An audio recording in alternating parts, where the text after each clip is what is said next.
kumpul-kumpul saat ini. Assalamualaikum warahmatullahi wabarakatuh. Waalaikumsalam warahmatullahi wabarakatuh.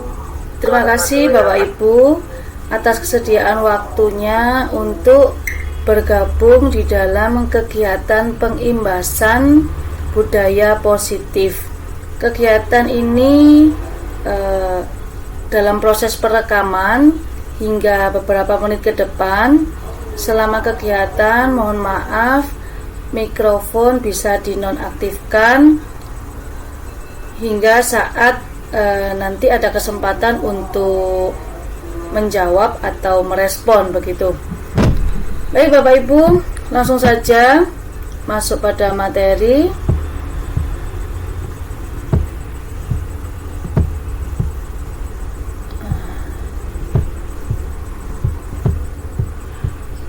Izinkan saya untuk share.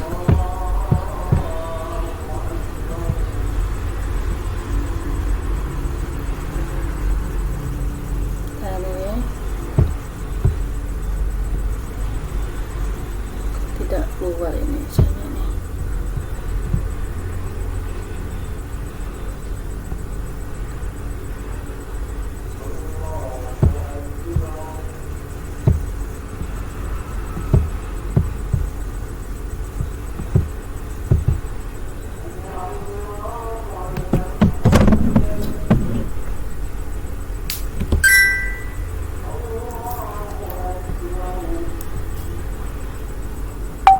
Sudah tampil Bapak Ibu di layar Bapak Ibu?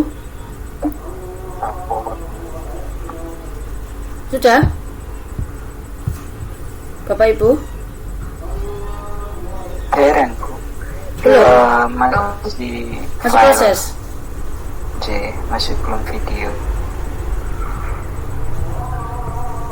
Berputar Pak? Iya belum.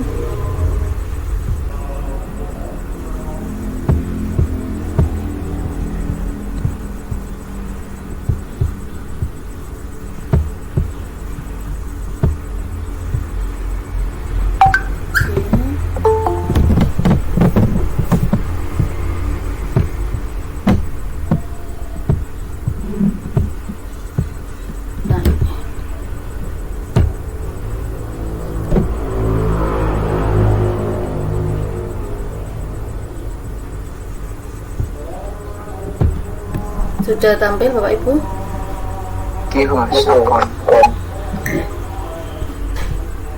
Baik, langsung saja. Salam dan bahagia. Assalamualaikum warahmatullahi wabarakatuh. Saat ini saya Ika Rusetiawati, CGP Angkatan 7 Kabupaten Lamongan akan menyampaikan pengimbasan tentang penerapan budaya positif.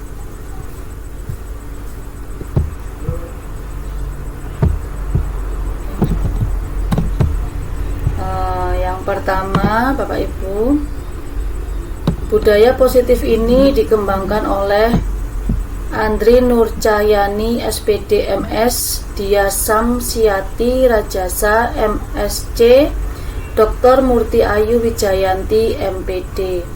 Untuk mengawali kegiatan ini, ada pertanyaan pemantik Bapak Ibu. Bapak Ibu dipersilakan untuk menjawab setuju atau tidak setuju. Ada 3 pertanyaan. Kita mulai dari pertanyaan yang pertama. Hukuman dapat mendisiplinkan anak. Silakan Bapak Ibu yang berkenan untuk memberikan tanggapan setuju atau tidak setuju.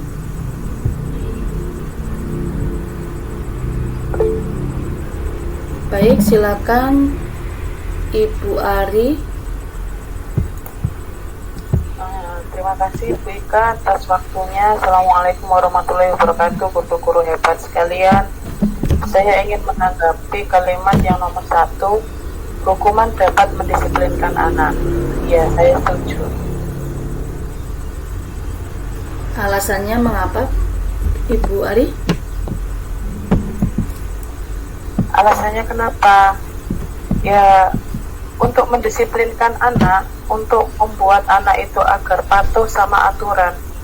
memang harus ada hukum atau konsekuensi yang dilibatkan di sini. Jadi aturan itu akan bisa berjalan dengan baik jika ada di konsekuensi atau hukuman yang menyertainya. Jika mereka melanggar, ya mereka akan mendapatkan konsekuensi itu.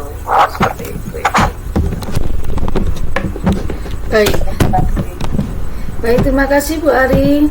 Selanjutnya ini ada Pak Kasan yang raise hand rupanya.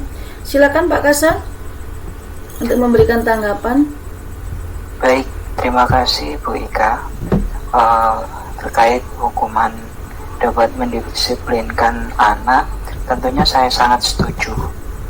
Karena tentunya kedepannya agar anak itu juga bisa membedakan mana yang baik dan mana yang tidak baik.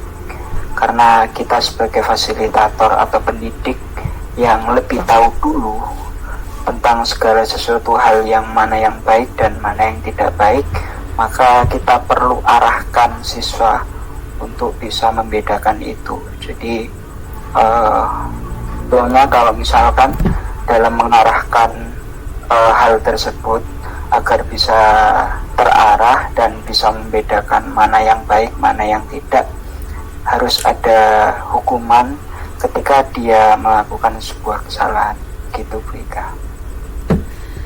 Baik, terima kasih Pak Kasan. Saya rasa cukup Bapak Ibu. Kita beralih ke pertanyaan yang kedua. Pemberian hukuman dengan hal positif seperti membaca atau membersihkan halaman sekolah dapat meningkatkan disiplin anak. Bagaimana tanggapan Bapak Ibu?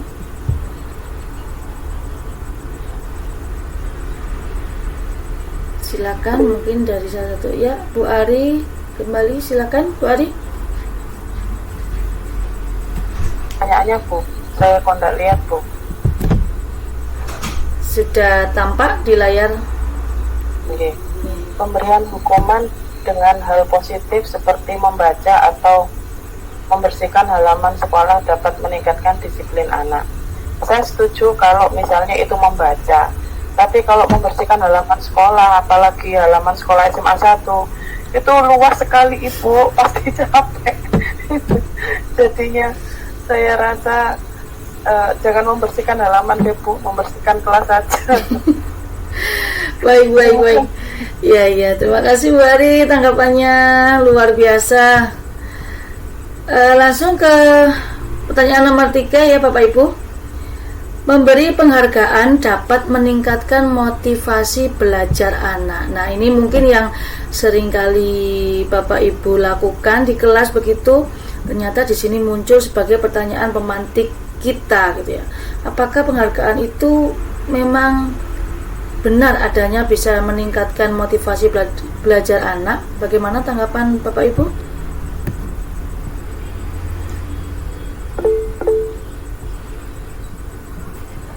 Baik, silakan Bu Ermin untuk memberikan tanggapannya. Karena penghargaan tidak harus berupa finansial, berupa pujian pun insya Allah sangat memotivasi dari anak-anak. Cukup, Bu Ermin. Waalaikumsalam warahmatullahi wabarakatuh. Baik Bapak Ibu, pertanyaan pemantik sudah kita jawab semua. Mudah-mudahan nanti dari pertanyaan pemantik tersebut dan penjelasan yang kita pahami bersama akhirnya bisa mengubah kita dalam pelaksanaan pembelajaran di sekolah, khususnya untuk pengembangan budaya positif. Baik, berlanjut ke slide berikutnya Bapak Ibu.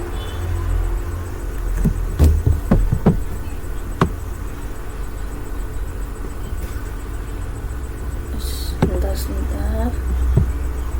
Nah, topik kali ini yang akan kita pahami bersama ada 6, dimulai dari disiplin positif dan nilai-nilai kebajikan universal, lalu teori motivasi, hukuman dan penghargaan, serta restitusi, keyakinan kelas, kebutuhan dasar manusia dan dunia berkualitas, restitusi 5 posisi kontrol, restitusi segitiga restitusi. Yang pertama, disiplin positif dan nilai disiplin positif dan nilai-nilai kebajikan universal. Diawali dengan perubahan paradigma. Bapak Ibu, di sini ada ilustrasi, ada A dan B, yang A itu Bapak Ibu sekalian, yang B teman Bapak Ibu. Nah, sobeklah secari kertas kecil, tuliskan benda atau sesuatu yang sangat berharga untuk Anda, lalu letakkan di salah satu tangan Anda dan genggam benda atau sesuatu tersebut dengan segala daya. Buatlah kepalan. Jadi seperti ini Bapak Ibu, misalkan di dalam kepalan tangan kita itu ada rumah begitu. Nah, ini kita genggam seerat-eratnya. Ternyata ada teman Bapak Ibu yang ingin mencoba dengan sekuat tenaga, dengan berbagai cara agar membuka kepalan tangan Bapak Ibu yang isinya barang berharga tersebut untuk dia rebut begitu. Baik dengan cara membujuk, mengancam, menghardik, merayu atau sejenisnya. Nah, apa yang terjadi kira-kira Bapak Ibu jika terjadi seperti ini pada diri Bapak Ibu? Apakah Bapak Ibu membiarkan teman Bapak Ibu itu untuk membuka kepalan Bapak Ibu dan merebutnya, ataukah bagaimana? Silakan Bapak Ibu. Genggaman tangan kita dihardik, kita dicaci, kita dimaki, ya jelas kita itu sakit hati, Bu. Ya pastinya kita ada marah, ada jengkel, ada kesel gitu kan. Tapi karena untuk mempertahankan apa yang kita punya di genggaman tangan kita, ya tetap apapun itu kita lakukan supaya kita itu masih bisa tetap mempertahankan ini semua. Saya juga nggak akan melepaskan itu meskipun saya dicaci maki gitu. Tunggu balasan saya gitu, akhirnya balasan saya gitu. Baik, terima kasih tanggapannya Bu Ari. Ya Bapak Ibu, bagaimanapun orang lain itu jika hendak merebut sesuatu yang berharga dari diri kita, itu tentunya kita sendirilah yang bisa mengontrol gitu. Meskipun dengan cara bagaimanapun, sekeras apapun, kalau diri kita itu tetap tidak menghendaki kepalan tangan kita atau sesuatu dari kita ini direbut, ya tetap tidak akan bisa direbut oleh orang lain. Nah, kaitannya ini dengan materi kita adalah tentang disiplin Bapak Ibu. Nah, apa makna disiplin begitu? Dari bahasa Latin disiplina artinya belajar. Namun dalam budaya kita, kata disiplin telah berubah menjadi sesuatu yang dilakukan seseorang pada orang lain untuk mendapatkan kepatuhan. Cenderung umum adalah menghubungkan kata disiplin dengan ketidaknyamanan, bukan dengan apa yang kita hargai atau pencapaian suatu tujuan mulia.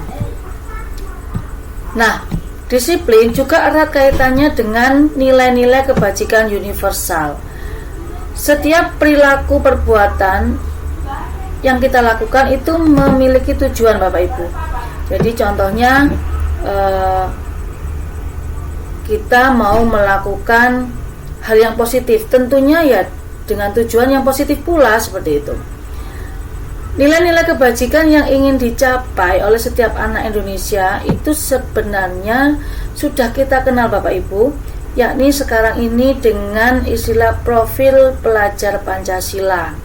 Apa saja nilai-nilai kebajikan yang ingin dicapai oleh setiap anak?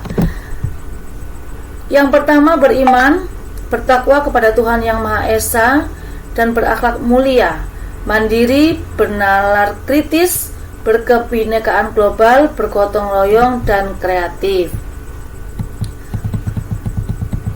Nilai-nilai kebajikan universal tersebut erat kaitannya dengan teori motivasi, hukuman dan penghargaan, serta restitusi.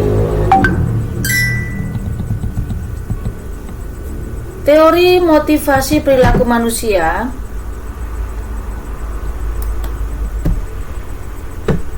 ada dua Bapak Ibu, motivasi eksternal dan motivasi internal. Apa yang dimaksud motivasi eksternal? Motivasi eksternal itu dorongan atau motivasi dari luar diri kita sendiri. Jadi kita itu melakukan sesuatu atas dorongan orang lain. Nah, itu yang dimaksud motivasi eksternal. Misalnya, untuk menghindari hukuman, saya akan datang tepat waktu agar tidak dihukum. Nah, itu merupakan motivasi eksternal Bapak Ibu. Atau mungkin lain hal lagi, saya akan mengerjakan tugas agar mendapatkan imbalan dari orang lain. Nah, itu juga merupakan motivasi eksternal. Berbeda dengan yang disebut motivasi internal atau motivasi dari dalam diri kita sendiri. Salah satunya untuk menghargai diri sendiri. Misalnya, saya akan datang tepat waktu ke sekolah agar menjadi teladan bagi anak didik atau teman-teman sejawat, seperti itu.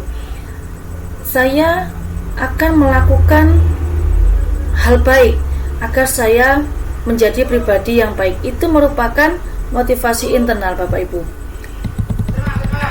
Nah, motivasi tersebut kaitannya juga dengan istilah merdeka, kurikulum merdeka menurut Ki Hajar Dewantara. Merdeka itu artinya tidak hanya terlepas dari perintah, tetapi juga cakap dalam memerintah diri sendiri. Contohnya tadi dikaitkan dengan membuka kepalan tangan Bapak Ibu. Nah, kitalah sendiri yang bisa mengontrol, kita sendiri yang bisa memerintah diri kita sendiri untuk membuka kepalan tangan. Bahkan terkait dengan pengembangan sekolah, kita juga dapat memerintah diri kita sendiri, misalnya dengan datang tepat waktu. Nah, siapa yang bisa memerintah? Ya diri kita sendiri. Datanglah tepat waktu, hai kamu Pak Kasan, seperti itu, dari diri kita sendiri. Berikutnya dihukum dengan penghargaan Bapak Ibu.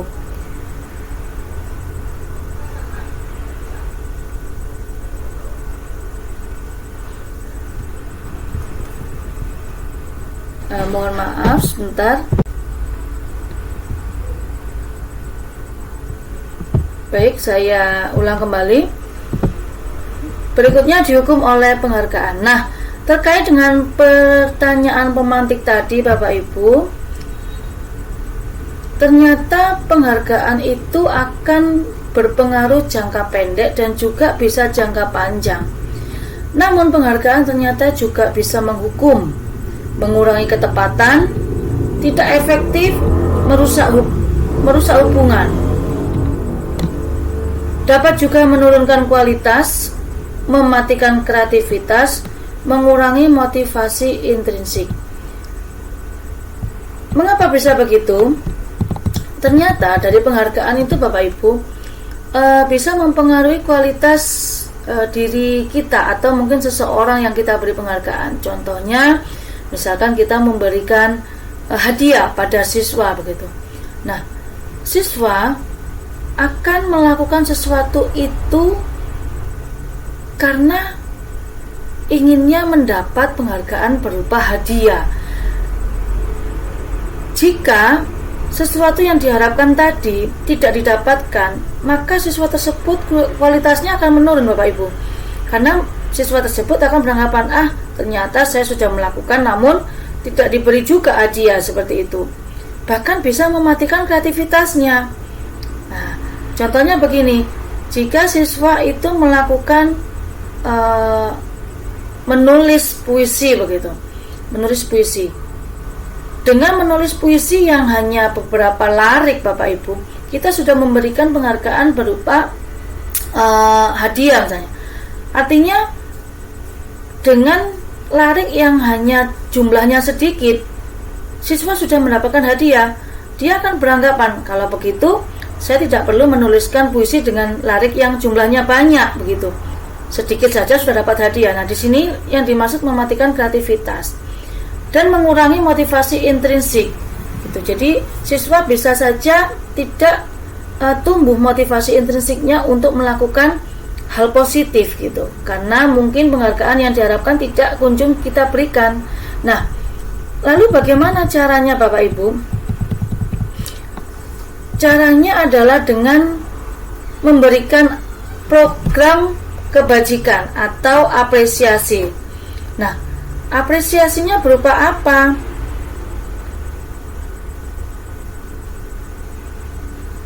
Bisa pengakuan secara khusus. Nah, misalnya, bagus sekali puisimu, Ani, begitu. Kalimatnya sangat luar biasa. Nah, seperti ini Bapak Ibu. Itu bisa semakin menumbuhkan motivasi intrinsik pada diri siswa begitu. Atau pengakuan secara pribadi, kamu ternyata sangat luar biasa, idemu sangat bagus, dari secari kertas aja kamu bisa jadikan puisi, sungguh luar biasa nak. Nah, seperti ini. Dan tidak lupa kita pun juga memberikan pengakuan kepada semua murid secara bergantian Bapak Ibu. Jadi tidak disarankan hanya untuk satu murid kita memberikan penghargaan, melainkan disarankan kita memberikan penghargaan secara bergantian agar mereka merasa dihargai juga, dan motivasi mereka intrinsik itu akan tumbuh dengan baik. Dan pengakuan secara konsisten serta fokus pada proses. Nah, inilah apresiasi yang bisa kita berikan dan disarankan untuk anak didik kita. Bapak Ibu, selain memberikan apresiasi, kita sebagai pendidik, sebagai guru juga bisa memberikan restitusi kepada siswa. Apa sih itu restitusi?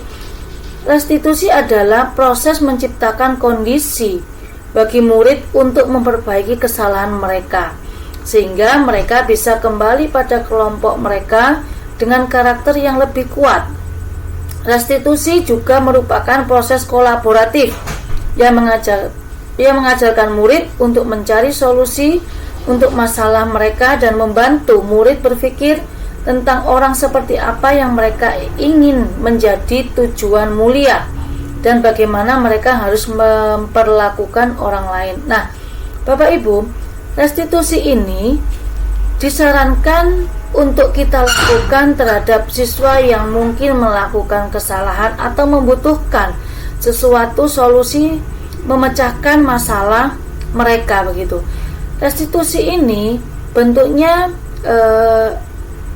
kolaboratif Bapak Ibu. Jadi antara kita, guru dan juga siswa.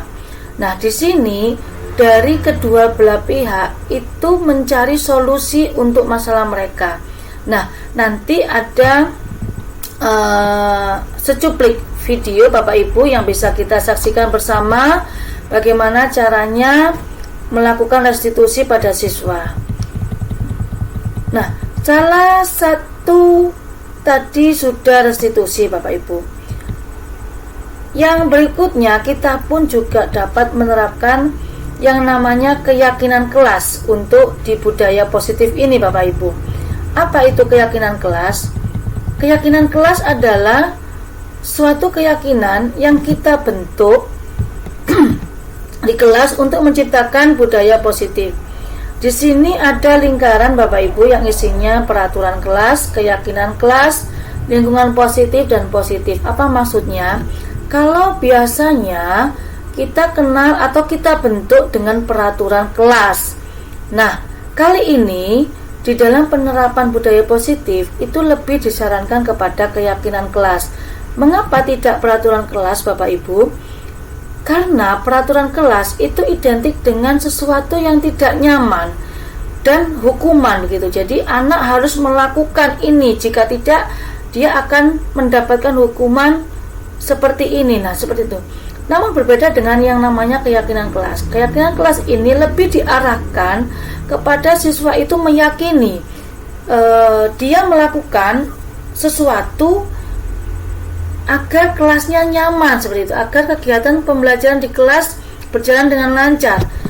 Ini dan sehingga membentuk lingkungan yang positif dan budaya positif di sekolah kita. Kita lihat bersama-sama Bapak Ibu. Di sini ada contoh. Ada 2 begitu.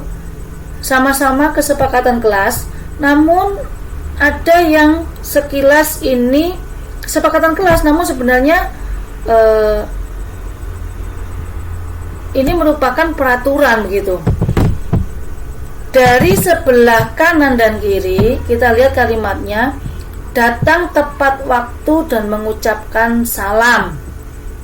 Yang satunya, kami guru dan murid saling menyayangi.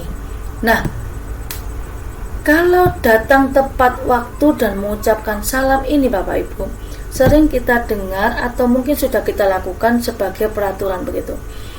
Sedangkan kami guru dan murid yang saling menyayangi, itu mungkin kalimatnya terdengar asing begitu di telinga kita sebagai Bapak Ibu guru. Namun inilah sejatinya yang merupakan keyakinan kelas.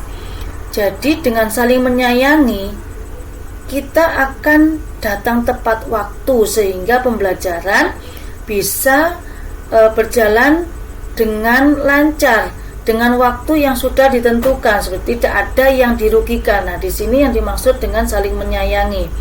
Satu contoh lagi Bapak Ibu, kami murid yang peduli dengan teman-teman gitu. Kami murid yang semangat belajar. Sedangkan di sini ada peraturan harus tertib. Mohon maaf.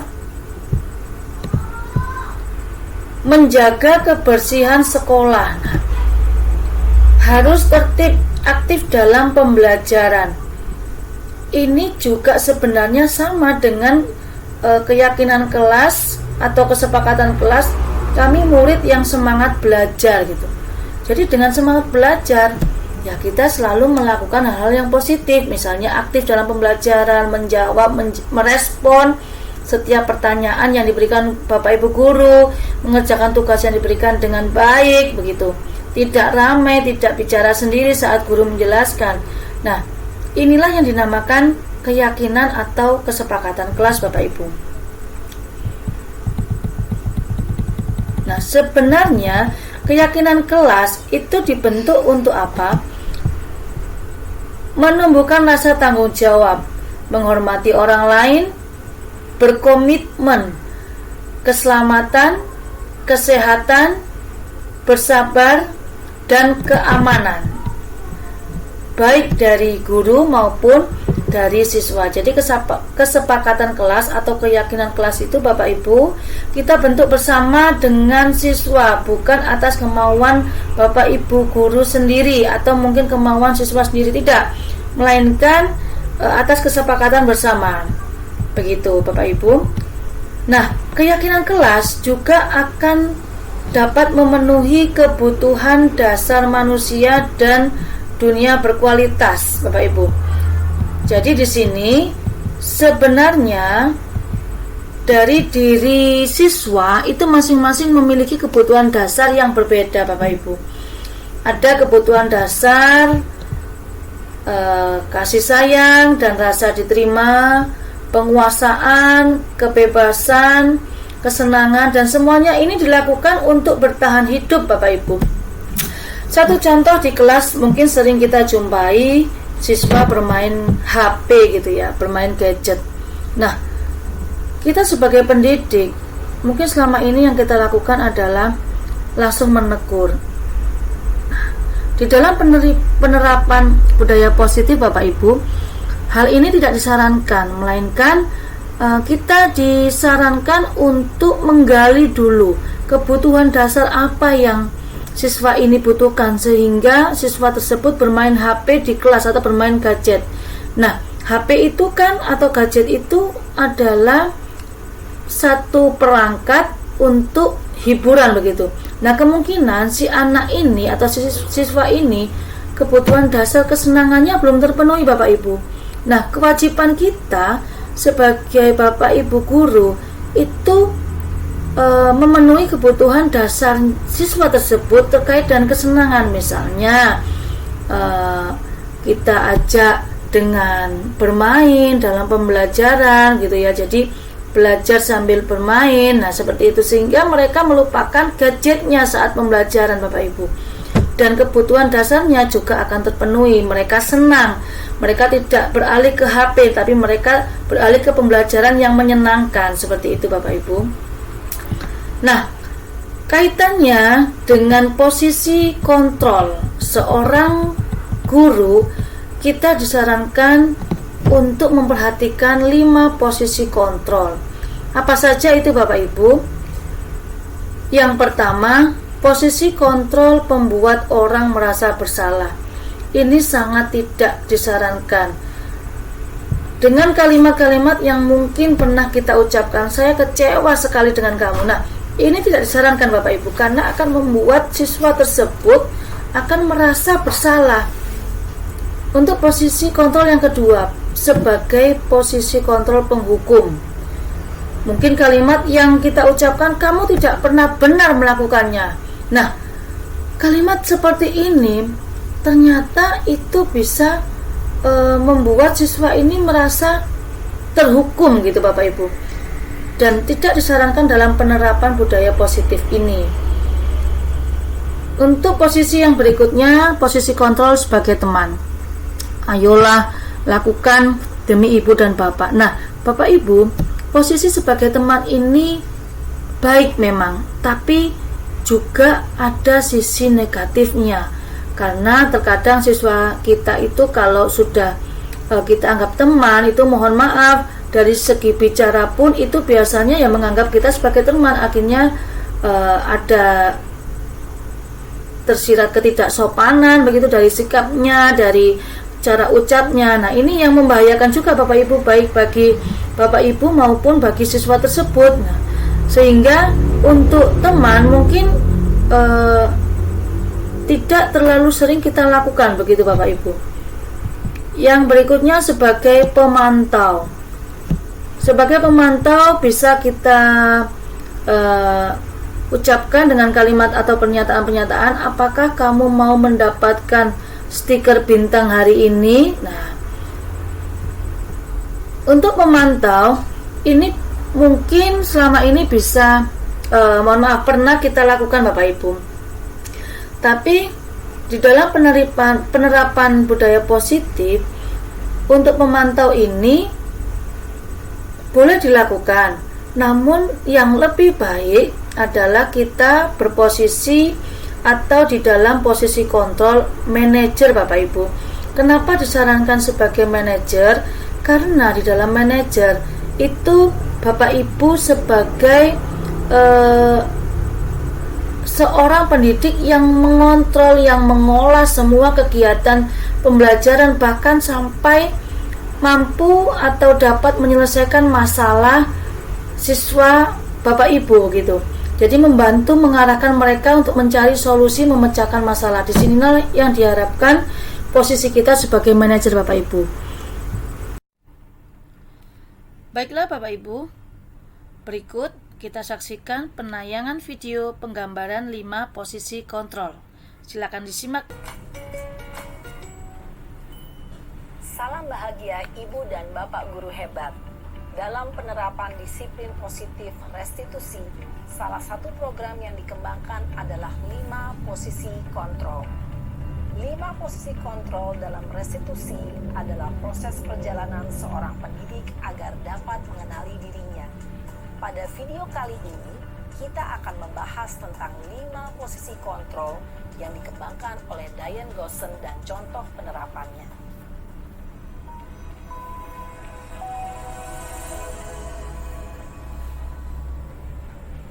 5 posisi kontrol itu adalah 1.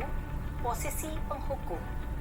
2. Posisi pembuat merasa bersalah. 3.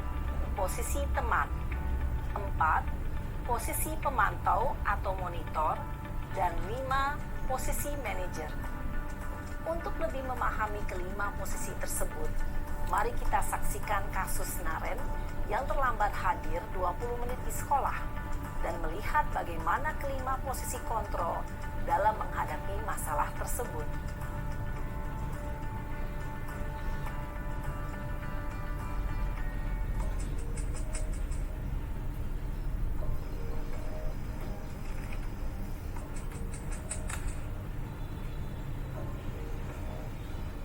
Naren!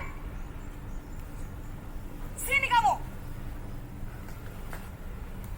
Selamat pagi, Bu. Selalu terlambat. Kamu deh, pasti terlambat. Maaf, Bu. Saya... Apa? Apa coba? Alasan kamu apa lagi? Kapan sih kamu tidak terlambat? Malas sekali ya kamu jadi anak. Saya... Dasar pemalas. Gak kapok-kapok sih kamu. Sudah berapa kali terlambat? Sana, kamu keliling lapangan basket 2 kali. Kenapa saya harus keliling lapangan basket, Bu? Kenapa? Kamu mau lawan ibu? Berani-beraninya jawab. Sudah terlambat, masih berani jawab pula. Sekarang, keliling lapangan basket 5 kali sekalian. Biar kapok. Cepat. Pergi sana ke lapangan basket. Posisi penghukum biasanya berbicara dengan nada tinggi, menghardik, menunjuk-nunjuk, menyakiti, dan menyindir. Hukuman bisa berupa fisik maupun psikis. Ibu dan bapak guru hebat. Dampak yang terjadi pada murid ketika guru berada pada posisi penghukum adalah murid cenderung akan memberontak, bahkan menyimpan dendam.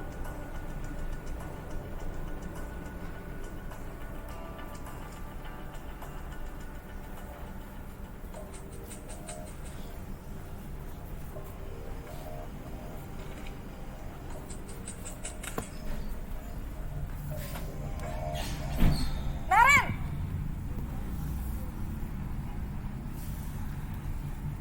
Selamat pagi, Bu. Naren. Kamu kenapa terlambat lagi, nak? Ya Tuhan, Naren. Kamu senang ya bikin ibu susah ya? Kalau kamu terlambat lagi, nanti ibu yang ditegur bapak kepala sekolah, nak. Disangka ibu tidak bisa membina kamu. Duh, gimana ini? Maaf, Bu. Duh, Gusti Naren. Kamu suka ya kalau ibu ditegur bapak kepala sekolah? Terus, sekarang ibu harus tulis apa ini di buku absen? Ini kamu sudah sering terlambat loh. Ibu harus apa coba?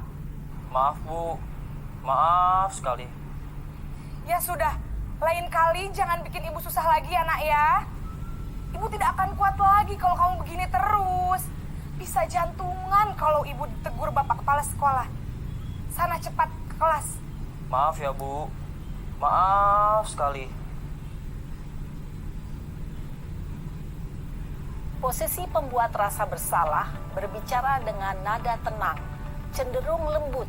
Namun kata-kata yang diutarakan membuat murid merasa menjadi orang yang gagal. Memandang buruk dirinya sendiri, merasa tidak berharga, dan tidak sanggup membahagiakan orang lain. Ketika guru mengambil posisi pembuat rasa bersalah, murid akan menganggap dirinya yang bersalah dan ia akan menyimpan emosi negatif tersebut di dalam dirinya.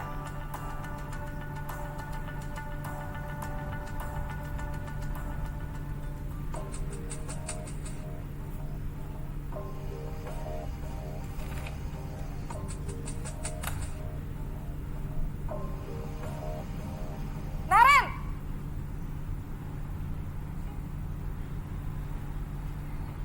Selamat pagi, Bu. Wah, sudah jam berapa ini, nak? Terlambat lagi ya, sayang. Iya, Bu. Habis ibu saya lupa bangunkan saya, Bu. Kamu malah menyalahkan ibu kamu. Kamu bukannya anak yang larinya paling kencang. Kok terlambat sih? Iya, Bu. Saya memang terlambat bangun tadi. Jadi, biarpun saya lari kencang, tetap gak kekejar, Bu. Ya sudah sana, Nanti lain kali larinya lebih kenceng lagi ya, biar gak terlambat lagi. Bikin seneng ibu, demi ibu. Bisa kan? Bisa lah, Bu. Ya sudah, sana masuk kelas. Ibu beresin urusan absen kamu. Kamu ini ada-ada saja. Dalam posisi teman, guru berbicara dengan nada suara ramah, akrab, cenderung bersenda gurau untuk menjaga suasana tetap santai. Murid akan merasa senang, aman, dan akrab dengan guru. Identitas yang tercipta adalah identitas sukses atau berhasil. Namun, perlu diingat, karena ini masih dorongan eksternal, maka ada faktor ketergantungan dari murid kepada orang tertentu. Di sini, guru absennya, sehingga di lain waktu, murid bisa berperilaku baik, namun hanya kepada orang-orang tertentu saja.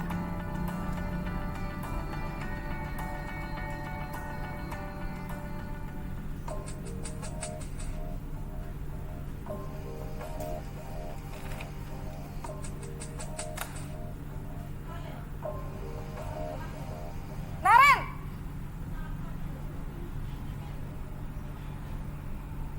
Selamat pagi, Bu. Naren, apa peraturan sekolah kita tentang jam berapa kita harus masuk sekolah, nak? Kita harus di sekolah jam 7, Bu. Iya, betul. Sekarang sudah jam 7.20. Naren sudah tahu konsekuensinya jika terlambat hadir. Paham, Bu. Saya harus tinggal kelas pas jam istirahat selama 20 menit. Iya, benar. Konsekuensinya demikian. Jadi nanti jam 9.30 pas istirahat, kamu harus tinggal di kelas, kerjakan tugas tambahan untuk ketertinggalan kamu, ya? Baik, Bu.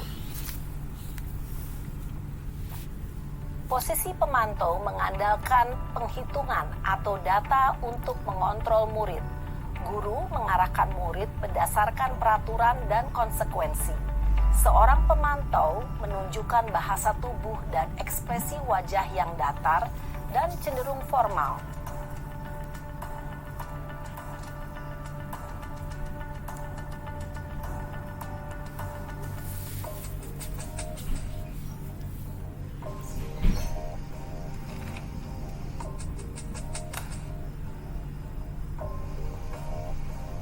Naren!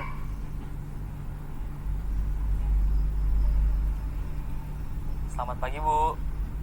Selamat pagi, Naren. Maaf, Bu. Saya terlambat. Iya, sekolah masuknya jam 7, sekarang sudah jam 7.20. Jadi sekarang bagaimana ini, Naren? Maaf, Bu. Saya lupa setel alarm saya semalam. Baiklah, menurut kamu, keyakinan sekolah yang mana yang perlu kamu tingkatkan? Menghargai diri sendiri dan orang lain mungkin ya, Bu. Setuju. Jadi, apakah Naren meyakini prinsip saling menghormati tersebut? Iya, Bu. Saya meyakininya. Apakah Naren bersedia memperbaiki masalah keterlambatan ini? Bersedia, Bu. Bagaimana kamu akan perbaiki masalah keterlambatan ini? Saya akan coba untuk tidak lupa menyetel alarm saya, Bu. Baik, kalau Naren lupa menyetel alarm di rumah, ada orang yang kira-kira bisa bantu mengingatkan tidak? Ada, Bu. Kakak saya, Kak Ema. Ada lagi selain Kak Ema? Selain Kak Ema, ada ibu saya. Baik, jadi yang mengingatkan Naren adalah Kak Ema dan ibu kamu ya? Kira-kira akan mulai setel alarm kapan nih, Naren? Setelah pulang sekolah, akan segera saya lakukan. Baik, jadi Naren akan setel alarm untuk bangun besok pagi dan akan diingatkan oleh kakak dan ibunda Naren ya. Ada lagi yang mungkin perlu dilakukan, Naren? Agar tidak terlambat bangun lagi. Tidak ada, Bu. Baik, Naren. Terima kasih untuk kerjasama kamu. Sekarang kamu perlu kembali ke kelas untuk belajar. Baik, Bu. Terima kasih. Posisi manajer adalah posisi kontrol yang disarankan untuk membimbing murid memiliki sikap disiplin yang positif, yaitu murid yang mandiri, bertanggung jawab, dan dapat memecahkan masalah. Tujuan dari posisi ini adalah agar murid dapat berefleksi atas tindakannya. Guru akan dengan tulus memberikan pertanyaan-pertanyaan bermakna, sehingga membuat murid dapat belajar dari kesalahannya dan mencari sebuah solusi untuk menyelesaikannya. Ibu dan Bapak guru hebat, setelah mengamati adegan kelima posisi kontrol tadi, kira-kira posisi mana yang paling ideal? Posisi mana yang dapat menunjang motivasi intrinsik murid? Ya, tentu posisi manajer. Posisi ini memang posisi ideal yang ingin dituju setiap pendidik.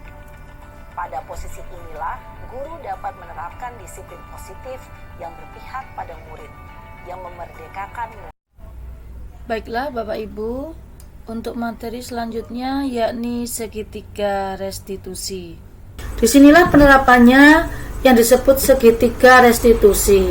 Di dalam segitiga restitusi Bapak Ibu, ada beberapa langkah yang perlu kita lakukan. Yang pertama, menstabilkan identitas. Yang kedua, validasi kebutuhan.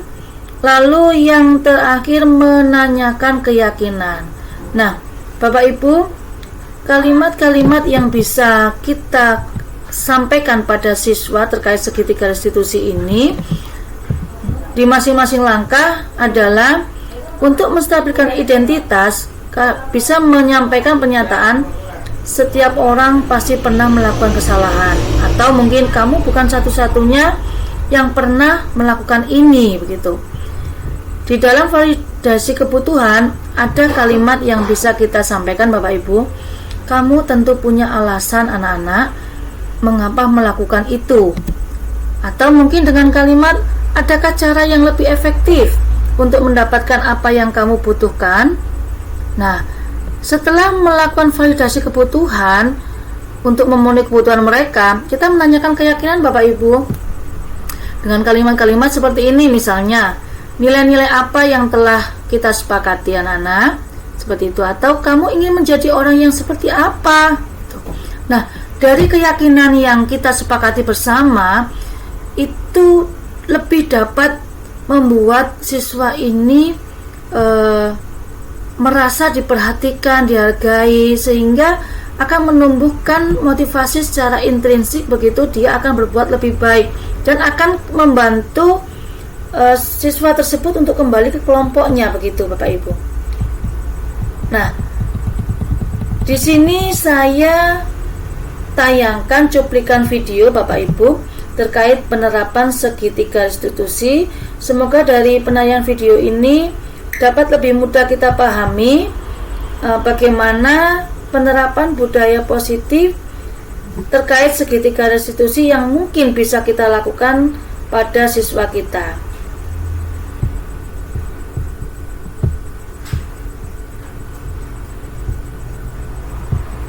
Sebentar Bapak Ibu. Sudah tampil videonya? Belum, Bika. Oh, belum. Baik.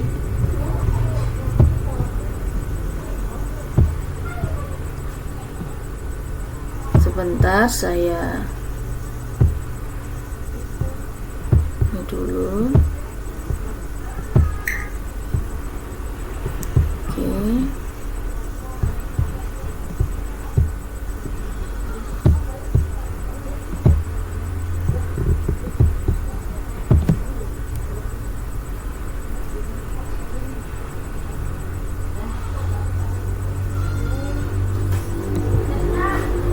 Sudah tampil di layar Bapak Ibu? Ya. Sebentar saya putarkan dulu.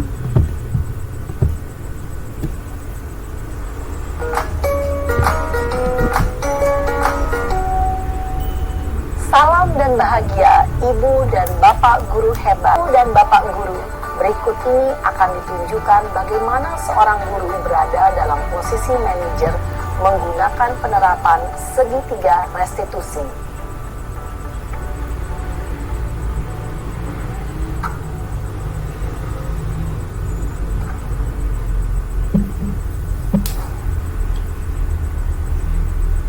Siang, Sarah. Siang, Pak. Sudah lama nggak ketemu Sarah. Kenapa hari ini ada di sini? Kesel, Pak. Kesel banget. Masa aku dikatain tukang fitnah, Pak? Ya aku marah lah. Aku balik ngatain Eka di depan kelas. So banget. Oh begitu. Ya pasti kamu marah dan kesal. Bapak juga akan marah apabila ada yang menuduh Bapak seperti itu. Kemudian pada saat itu kamu mau melakukan apa? Ya saya langsung ngatain Eka lah Pak. So banget. Saya bentak-bentak dia depan teman-teman lain. Oh begitu. Pasti kamu melakukan seperti itu karena suatu alasan tertentu, bukan? Iyalah, masa saya diam saja Pak? Ya saya bela diri lah. Masa saya dituduh tukang fitnah? Ya wajar lah. Mempertahankan harga diri itu sesuatu yang penting buat kamu. Untung kamu tidak bertindak lebih gegabah lagi. Hanya membentak-bentak. Iya Pak. Untung saya masih bersabar dan hanya membentak saja. Sudah gemes padahal. Saya pasti bela diri lah. Ya pasti ya. Tapi kamu memilih untuk tetap bertahan dan bersabar. Kamu memilih untuk tidak berbuat lebih parah lagi, bukan? Iya. Nah, sekarang coba kita lihat lagi tindakan kamu yang bentak-bentak Eka di kelas. Tindakan kamu itu kira-kira sesuai dengan keyakinan kelas atau prinsip kamu tidak? Enggak lah Pak. Capek Pak jadi pemarah. Jadi keyakinan atau prinsip mana yang kurang sesuai dengan keinginan kamu? Ya, saya sebenarnya sangat menghargai orang lain. Mungkin saat itu saya menjadi emosi, jadi tidak menunjukkan sikap itu. Kamu meyakini tidak? Menghargai orang lain itu penting buat kamu? Yakinlah Pak. Iya, setuju. Kita harus saling menghargai. Namun, ada juga keyakinan yang kita sepakati yang perlu kita jalankan apabila kita sedang marah, bukan? Ya, saya bisa lebih proaktif, mulai dengan diri sendiri. Saya bisa jadi lebih bersabar, mengambil waktu jeda untuk berpikir mau apa selanjutnya. Kira-kira kamu bersedia memperbaiki masalah ini tidak? Bersedia Pak. Kalau kamu memperbaiki masalah ini, kamu akan menjadi orang seperti apa? Saya akan menjadi orang yang bertanggung jawab kali ya Pak. Dan senantiasa proaktif. Iya, menurut kamu bagaimana rasanya menjadi orang seperti itu? Ya nyaman lah, bangga bisa bersabar dan menahan diri. Baiklah kalau begitu. Yuk kita pikirkan bagaimana memperbaiki masalah ini.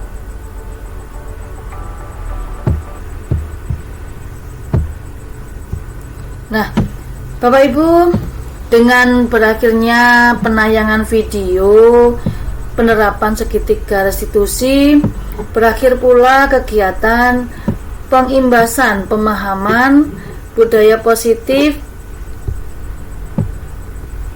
yang kita ikuti hari ini. Mudah-mudahan dari pemahaman kegiatan budaya positif yang saya sampaikan bisa membuat atau mengantarkan Bapak Ibu untuk mengembangkan sekolah yang lebih baik pula dan dapat menerapkan budaya positif di sekolah, tentunya untuk tujuan agar sekolah kita semakin berkembang lebih baik. Terima kasih Bapak Ibu, kegiatan pemahaman budaya positif hari ini saya akhiri. Assalamualaikum warahmatullahi wabarakatuh. Waalaikumsalam warahmatullahi wabarakatuh. Terima kasih Bu Ika. Luar biasa sekali. Terima kasih Bu Ari dan Bapak Ibu yang lainnya, Bu Zulika, Bu Ermin, Pak Kasan, Sama-sama Bu. Bu Farida. Dipersilakan live dari virtual Bapak Ibu.